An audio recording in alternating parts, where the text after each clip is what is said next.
You good, homie? Okay, we good? We cool? Okay. Hey guys, welcome back to my channel. I'm London, the owner of Simply Elite Events, and I'm super excited to have you here today for this video. Before we jump in, if you haven't already, hit that subscribe button below, ring the notification bell so you don't miss a single thing on your wedding planning journey. And if you are returning, thank you so much. I cannot tell you guys how much I appreciate you, and you guys are like the heart of my YouTube channel. So yeah. I also wanted to drop this super awkward random side note. I'm so sorry for my terrible background. I am in my son's room recording this video because my office is being renovated, but I was not going to let that stop me from giving you guys an awesome video. What? Okay, without waiting any longer, let's go ahead and dive into this video. Here we go! Woo! Hey guys, welcome to this lesson. I am so excited to be doing wedding stationery today with you guys, and let's go ahead and dive in and not waste any time. We have a lot to cover, so here we go. All right, so the first thing I want to start with is the pre-wedding stationery. Now there's a lot that's pre-wedding, most of it is. So the first one is the engagement announcement. So the announcement is typically the invitation to the engagement party as well. So if you're having a formal engagement party, it's always a good idea to have a formal invitation for your guests. That way they know what exactly is expected of them and what they can wear. So with this should be sent out 6 to 8 weeks before the event. Okay, moving on to the next one, save the dates. These are one of my favorite, and in my opinion, they are some of the most important ones. So let me tell you a little bit about the difference between the formal invitation and the save the date. So save the dates typically go out before you have all of your information ready for your guests. That will all be in the formal invitation. The save the date is kind of just a super early on heads up for the people that you know have a busy life, they live far away, they need to get hotel arrangements and all that done. This allows you to give them a far enough heads up so that they can actually make it where they can come. If you only send out the formal invitation, it's typically not enough time for somebody to request off work or have everything in order for them to be able to come. So send the save the dates out 6 to 8 months before the wedding date, and this will give them plenty of time to be able to get all of their affairs in order so that they can come to your guys' amazing event. Okay, going on to the formal invitation. So this right here is more what the formal invitation should look like. So in this you have your outer envelope, obviously. You have your inner envelope, which the inner one is the same as this one down here, the stamped envelope, but I'll talk about that in a second. You should have a belly band. Now the belly band is just the little strip of, sometimes it's fabric, sometimes it's like this see-through material. This should hold your whole invitation together so that whenever they pull it out, it looks exactly how you want it to look from the front, with the big card in the back and the little one stacked on the front of it, so it looks really nice and neat. If you don't have that, it's going to come out and everything's just going to kind of blah, and it's going to fall apart. So make sure you have a belly band, the invitation card, which should be the big card, and then you have a map and directions card, which should be a very small card. If you have a wedding website, you do not need to have this in there. Just have your wedding website address on the formal invitation. And I'm going to be teaching you guys how to set up a website later on in this section if you decide to do that. So next you have the response card for the RSVP, and with the response card you need to make sure that you have a small envelope for them to slide it into that is self-addressed and already has a stamp on it. If you do not have this, it's going to take your RSVPs a significant amount of time longer to get back to you than it would have if you just did everything yourself, or else your guests are going to have to go to the post office to get a stamp if they don't have one, and there's going to be 100 billion excuses whenever we want it to be simple, short, and to the point. These should be sent out 6 to 8 weeks before your event. Okay, moving on to bridal shower invitations. If you are having a bridal shower, I hope that you do not have to do this yourself. So whoever is hosting your bridal shower is the one who should be in charge of sending out your invitations. This is not something that you should have to do for your own bridal shower.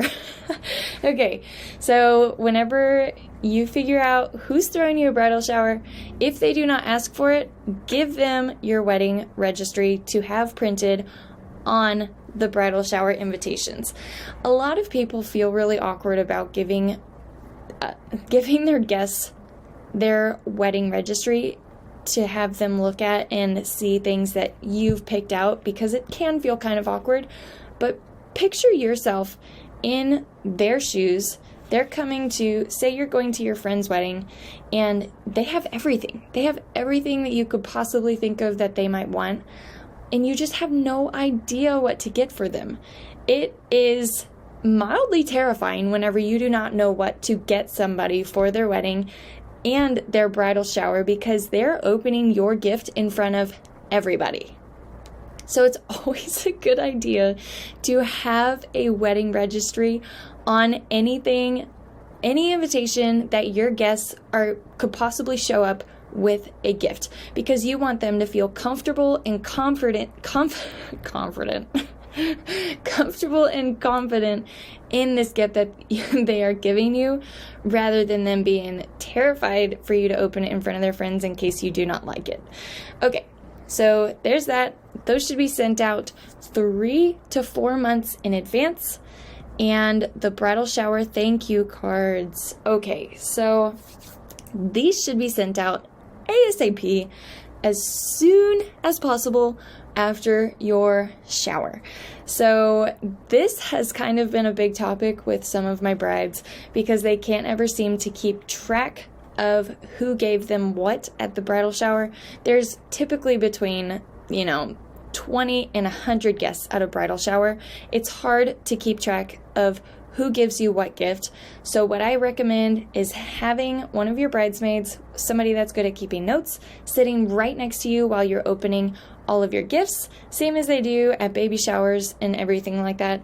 They'll write down who the person was and what they gave you. So in your thank you cards, you can specifically thank them for the gift that they gave you, and you do not have to feel bad about not remembering and just write an awkward little thank you. Okay. Oh, another cute thing that you can do. This is kind of a fun time that you can have with your girls. Invite all of your bridesmaids and some of your friends over. If you have a ton of thank you cards to fill out, do it with them. Have them help you write out the thank you cards. As long as they are going to the right person and they say what you want them to say, it doesn't matter who physically wrote them. So have a girls' night, have your friends over, and just make it a fun little thing. Okay, the bachelor and bachelorette party invitation. This is typically a pretty small gathering because it's normally just your bridal party. A text message invitation is fine. It's fine. Just do that. Make it easier on yourself. It should be sent out 2 to 3 months in advance, just so they have an idea on what's going on. The rehearsal dinner invitation, this should have the location, the name of the family hosting, which is typically the groom's family does the rehearsal dinner, as well as an RSVP, so you can have a head count for how many people you need to feed. The welcome dinner invitation. This is 100% optional. You may not be doing a welcome dinner, but if you decide to, it adds a nice touch to your welcome basket or whatever you have greeting your guests. It's just a nice little touch to add some class to your event, and yeah, just to make sure everybody know that they are welcome and you are glad they're here. Okay, let's move on to the wedding day. Woo! Okay, so the wedding day, this is all optional. You do not have to do any of this if you do not want to, but these are options that you have. I want you to have everything readily available to you so you know what is an option and what typically is done. So a ceremony program, This is so optional, and nobody ever takes them home. Nobody hardly ever reads them. So I normally go against doing a ceremony program, but if you want to have something for your guests to hold on to be handed to something for them to be handed as soon as they arrive, this is your thing. I have seen for beach weddings or weddings that are outside, they'll have a little card with a stick on it so it can be seconded as a fan. That's cute if that's what you decide to do, but just know it's optional and nobody ever keeps it. So they're literally going to look at it once and then it's going to be thrown away. Escort cards and seating chart. So this is a very, very important aspect to your reception hall. Escort cards and seating charts are close to the same thing, but they are different at the same time. Okay. So let's talk about the escort cards first. These right here are escort cards, and you can see there is the guest name and what table they are sitting at. Obviously, this must have been a small event because they only put the guest first name. You want to do the guest first and last name so they know exactly who they are and they know exactly what table they are sitting at. So again, you have the guest name here and the guest table number right here in the corner, or however you decide to have it visually printed. So you want to have these all laid out at the welcome table. You do not want them to be off by themselves in the corner somewhere. You want to have your welcome sign, your welcome table, and then your card table for your escort cards. Typically, a lot of times I've seen it where these are small. There's a small enough amount of these because they're normally so little that you can have them on your welcome table as well, and then just trade them out later for your party favors if you decide to have them. So again, make sure that you have the number on the card. Okay, moving on to the seating chart. This is generally a huge sign because it has all of your guests' first, last names, and their table number that they are at on this chart. I highly recommend going by the table number. So instead of just their last names or by the first name letter in kind of like alphabetical order, I recommend going by table, because typically whenever you have assigned tables, everybody is sitting with their friends or somebody that they know. So instead of it being like a huge group of friends and you have them all seated at the same table, or a large family, instead of each one of them having to look, typically what happens is they'll find their name under the table number and they'll be like, oh, you're all sitting with me. Let's go, guys. And then everybody just goes to that table instead of every person having to individually look up their name in the alphabetical order. Okay, place cards. These are different from escort cards because it's a little bit more formal. This happens if you have a specific seating arrangement and assignment that you have. So say you have a 6-top table. So you have 6 guests sitting at a round table. You have everybody listed on that table in what chair they are sitting in. This is where you need the place cards. So you have your seating chart that says 6 people are sitting at table 10. They walk over to table 10, and then at table 10, it'll have something kind of like this right in front of their chair and their place setting that says who's sitting at what seat. And so that is what place cards are. I really love it when people do this. It's a nice touch. There's so many different cool things that you can do. I think I actually have another option on here. Like, look at that. That is so cute. There's so many different things that you can do. You can Pinterest it. You can look it up. Place card ideas. And there's so many options, and it adds a really, really nice touch to your table setting and just makes it look very classy and welcoming. Okay, the next thing is table numbers. This is very important. Be sure to have a table number easily seen at every table. So I do not normally recommend doing a white table number with, like, say it has a white card with a gold number. That's really, really hard to see whenever everything's set up on the table, and I think I have a picture of it there. That's really difficult to see from across the room. So I typically recommend doing something that's bold and easily able to be seen from across the room. That way everybody's not just kind of stumbling around like, I think this is table 1, but I don't actually see the number, and having to walk completely around every table to be able to see what the table number is. So, and here's another example of one that's really hard to see. As you can see, it's clear, so it's not even something that is, you know, a sign. It's just really hard to see, but it is very aesthetically pleasing, so it's up to you, whatever you guys want. Okay, the menu cards this is a really cute idea, but again, this is the same as the programs for the ceremony. They are going to be seen once, and then they are going to be thrown away. If you do not mind if people do that, this adds a really, really nice touch to your table setting. I love it when people have menus, just because it really fills up the table, especially if you don't have any colored linens, any specific forks and silverware or anything like that. This is such a great touch to add. And here is an example of a menu for you, and here's another one that you can add on a table. I think this one's so cute. It talks about a taco bar. So there's just a lot of really cool things that you can do with a menu, and it really fills up a table and will add a lot of color to just a lot of white on your table. Okay, party favor tags.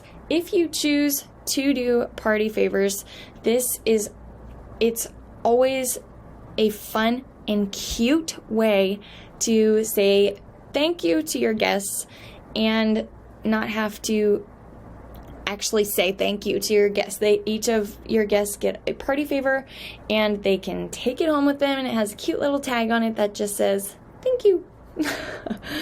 All right, post-wedding stationery thank you cards.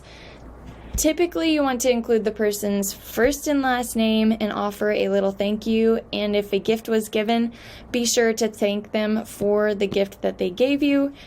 And these should be sent out within 3 weeks of receiving your gift. So if they brought a gift to your wedding, you do not have to send it out like the next week. It's okay to enjoy your time, enjoy your honeymoon, your time off, and then once you get back to the real world and time to start working again, then you can write out your thank you cards and send it out to your guests. Okay, let's talk about our stationery options and where we can get it from. So I first want to say I am not an affiliate for any of these websites. These are all just my personal opinions and my resources that I use that I want to give you all access to.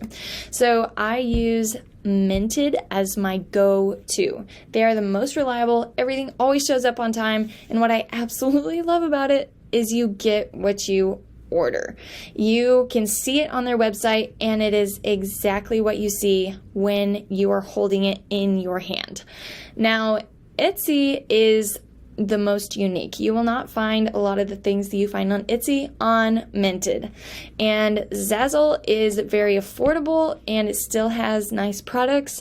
So those are 3 options for you guys. And the 4th option I wanted to give you that is not written on here, take a look into your local calligraphers.